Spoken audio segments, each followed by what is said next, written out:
Hello, my name is Sebastian Jamshahi, and I am a senior at NYU studying math. I'm applying to Courant's Master's in Math program for two main reasons.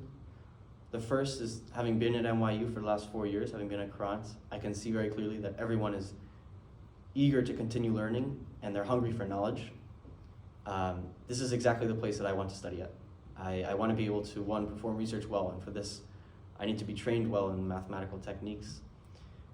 And two, I want to be able to teach very well, even for those who don't use math in their fields or aren't in the field of mathematics. I think that a solid understanding of mathematical foundational concepts is essential to think well and also to perform any kind of math-related jobs or research well.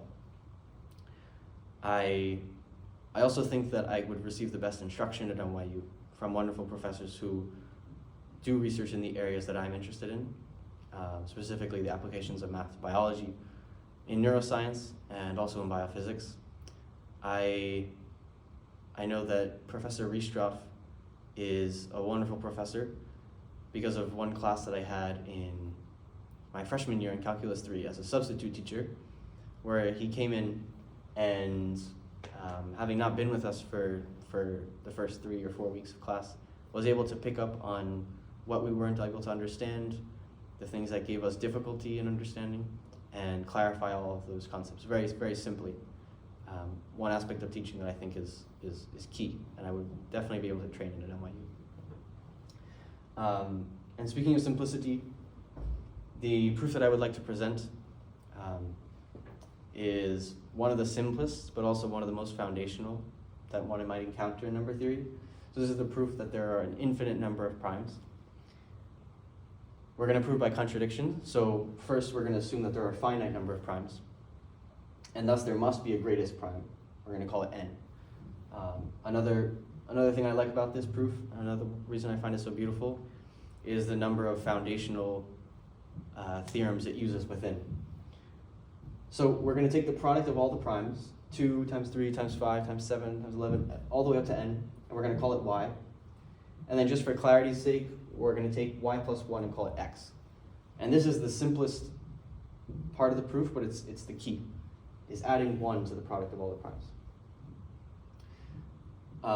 By our assumption, x, since it's greater than n, can't be a prime because n is the largest prime.